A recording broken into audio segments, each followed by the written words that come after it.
Fala aí, galera histórica, tudo bem com vocês? Eu me chamo Rodrigo Bastos, sou professor de História e hoje, no Dia Mundial do Acidente que aconteceu em Chernobyl, vamos conversar um pouquinho de como aconteceu esse acidente, os fatores históricos, suas consequências e vamos falar até um pouquinho de química. Mas antes de qualquer coisa, roda a vinheta que a gente já vai conversar. Nesta terra, em se plantando, tudo dá. Independência ou morte.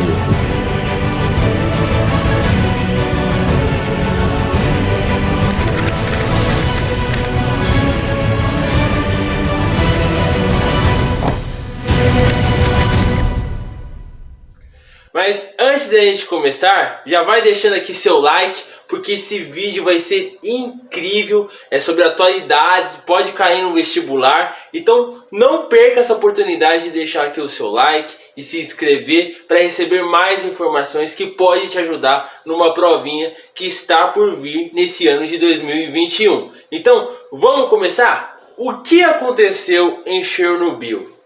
Para explicar, gente, eu preciso explicar o que é uma usina termonuclear. Eu pergunto para vocês, o que é uma usina termonuclear? Vocês sabem que energia eles produzem, para que serve e como funciona? Não. Eu vou falar para vocês. A energia termonuclear, que foi a energia que eles utilizavam na Ucrânia, lá em Chernobyl, era uma usina que tinha 3 sistemas. O primeiro sistema, ele utilizava o urânio como fonte de combustível. Esse primeiro sistema, ele bombardeava nêutrons em cima desse urânio em velocidades altíssimas, até o ponto de colidir com as partículas do urânio, e essas pequenas partículas que sobravam faziam uma fissão nuclear, criando uma energia, gente. Essa é a primeira fase do sistema. Essa energia liberada, ela aquece o primeiro envoltório de água que tem dentro desse sistema. E essa água se torna pesada, ela se torna uma água radioativa. E aí que a gente vai para o segundo sistema, porque aquela água aquecida começa a vaporizar e fazer uma turbina girar, e essa turbina faz funcionar o gerador de energia, fazendo gerar uma energia nuclear, gente. Enquanto isso, o terceiro sistema está colocando a água do mar dentro do sistema, fazendo aquele vapor condensar e virar água novamente para reutilizar no primeiro sistema de novo. Então é um ciclo e vai produzindo energia com isso. É assim que funciona uma usina termonuclear, que era no caso de Chernobyl. E aí vocês devem estar pensando, aconteceu esse acidente de Chernobyl, então por que eles ainda utilizam a usina termonuclear como fonte de energia? Porque a usina termonuclear, gente, apesar desse acidente, não quer dizer que ela não seja segura. Ela tem impactos ambientais muito menores do que uma energia de usina hidroelétrica que é utilizada nos dias de hoje. Mas não significa que não tem impactos. Apesar da usina termonuclear ser menor do que uma usina hidroelétrica, ela aquece o mar.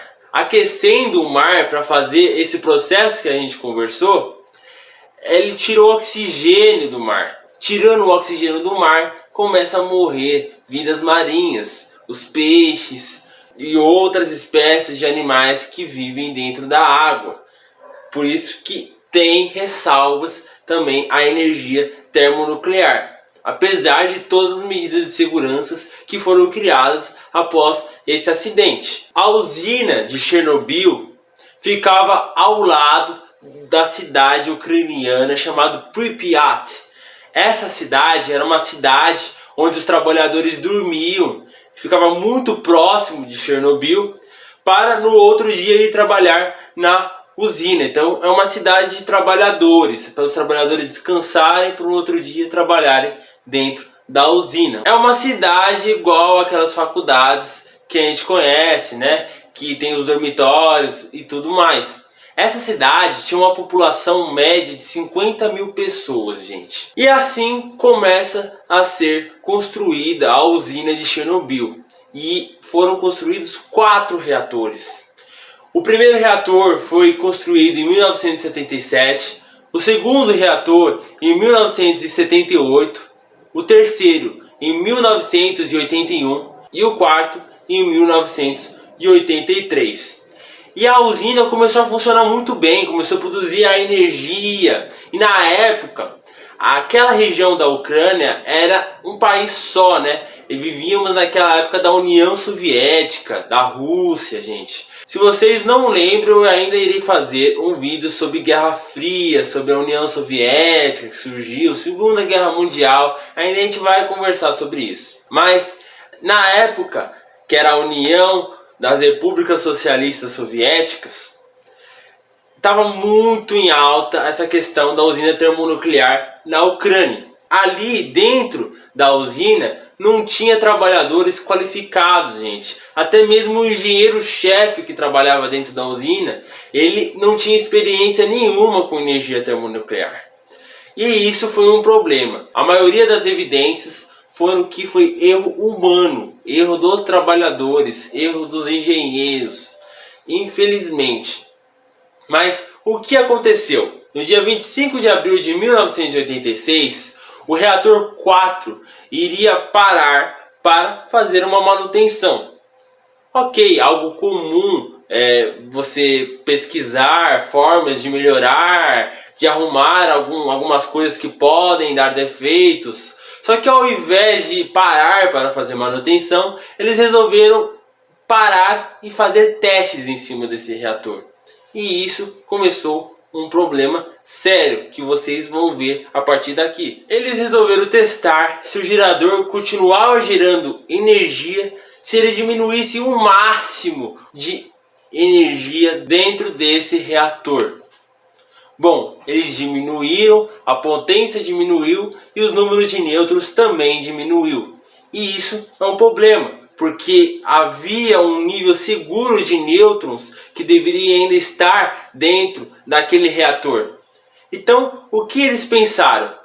Vamos tirar as barras de controle dentro da usina, bem rápido, o máximo que a gente conseguir, para estabilizar esse número de nêutrons. Então tinha 211 barras de controles dentro desse reator, foram tirados 204, muito rápido para tentar estabilizar. Bom, aparentemente havia estabilizado, mas o que estava acontecendo ali dentro eles não estavam percebendo, porque as paredes internas não apresentavam modificações o suficiente para a segurança olhar e tomar medidas para mudar a situação. Então, no dia 26 de abril de 1986, 1h30 da manhã, a bomba foi ligada novamente e eles começaram a perceber que o gerador não estava gerando a energia e não estava fazendo aquela condensação que eu falei para vocês no começo, pegando aquele vapor, condensando e jogando a água novamente. Então, dentro da usina, começou a aumentar o vapor em 10 vezes, e aumentar, e aumentar, e aumentar, até o momento que explodiu o reator.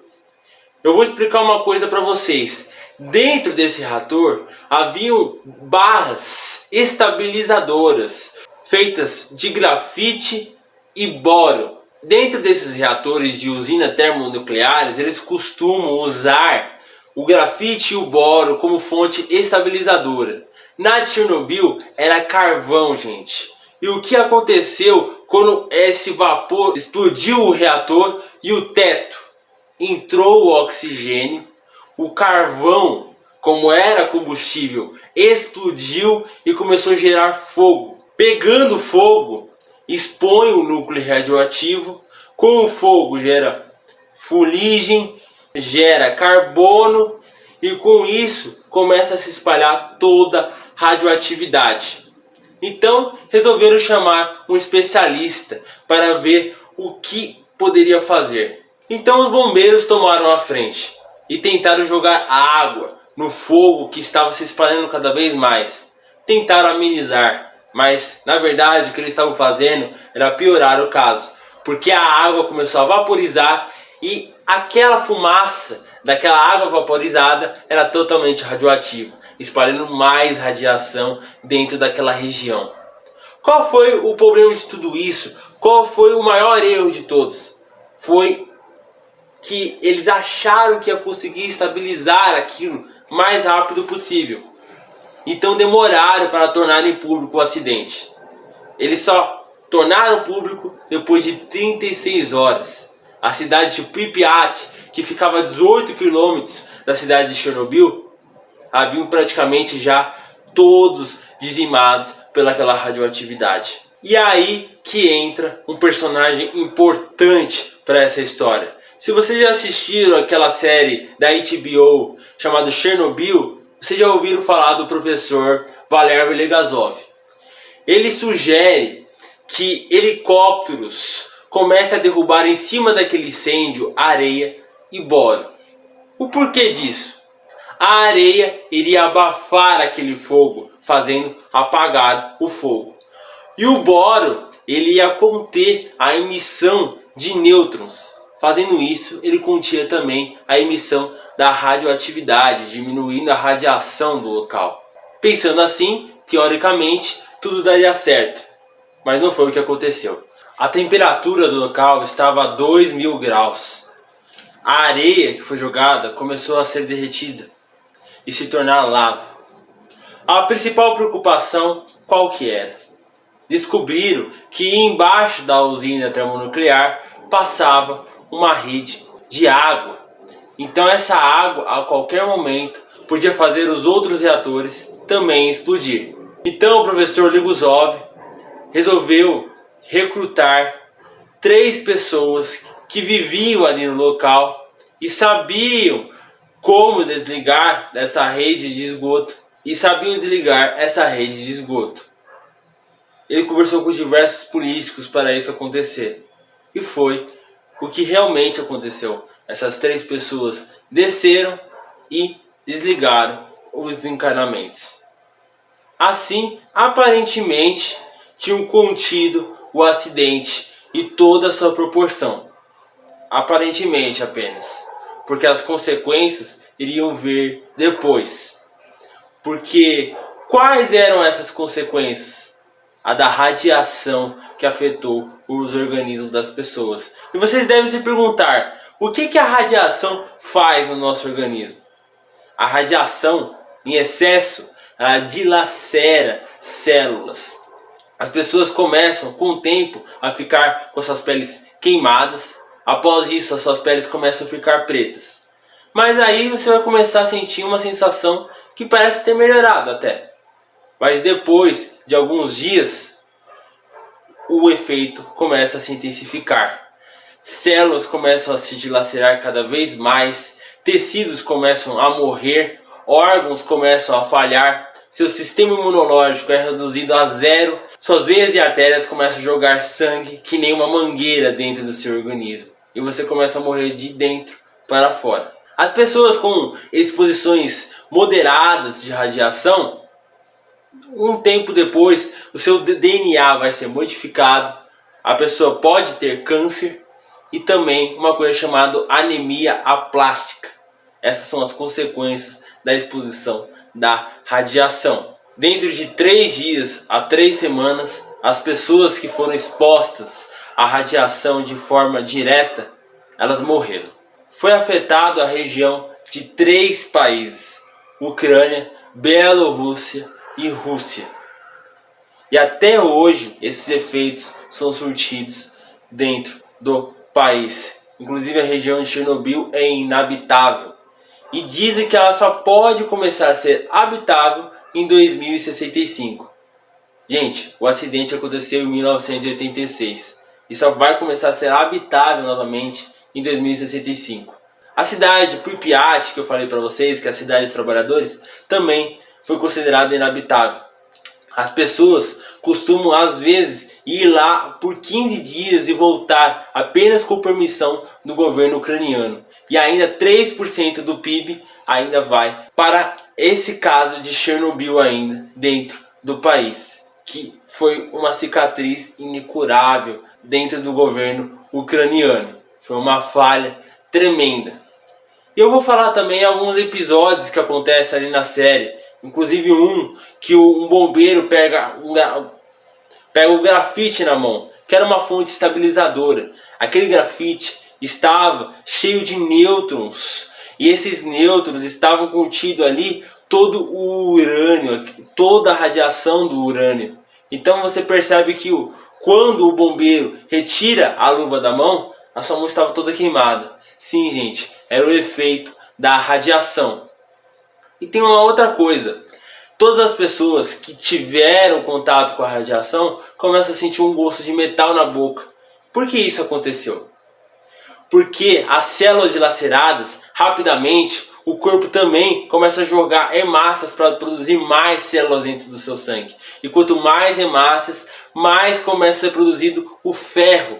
E esse ferro em quantidade excessiva começa a dar esse gosto, esse sabor na boca, na saliva de metal. E também muitas pessoas vomitaram. O porquê disso? Porque a radiação faz destruir o seu sistema imunológico.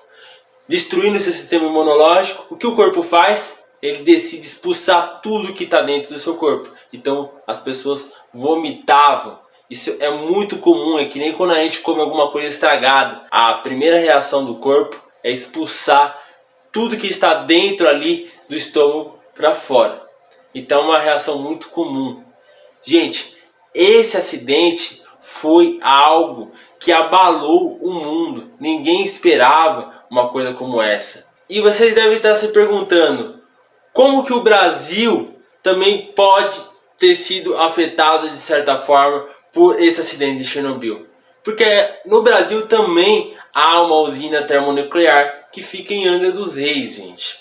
E houve um caso em Goiânia de Césio-137 de radiação, onde várias pessoas foram expostas. Inclusive há um caso que o pai, ele pegou uma pedrinha de Césio-137 e levou para casa.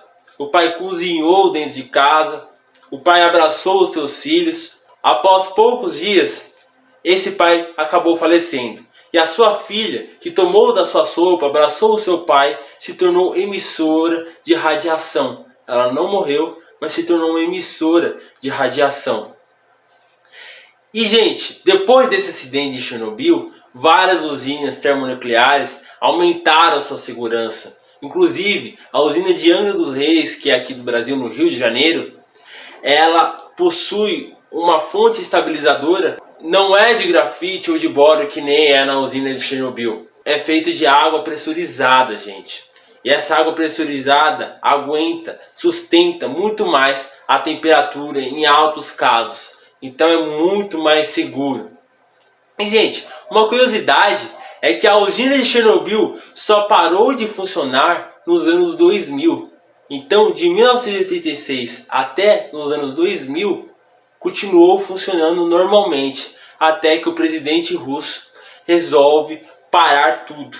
Resolve parar aquela usina e deixar inabitável a região de Chernobyl e Pripyat. Até hoje, esse caso é um caso muito abordado em série, até mesmo em provas em quesito de química, história, porque abalou o mundo e mudou a forma do mundo olhar a radiação, gente. Então, hoje, que faz 35 anos que teve esse caso de Chernobyl, eu venho trazer essa história que é muito importante para vocês saberem, porque é uma questão de atualidade que pode cair num vestibular, numa prova, em questão de química, em questão de história ou até mesmo de atualidades que caem nesses vestibulares. Então, estudem, deixa aqui seu like, se inscreve aqui no canal para participar dessa família histórica, porque vai vir muito mais conteúdos como esse, essas dicas para que vocês consigam ter êxito nas suas provas, nos seus vestibulares. Então, pessoal, um grande abraço, fiquem em paz e se superem sempre. Estamos juntos. Até a próxima.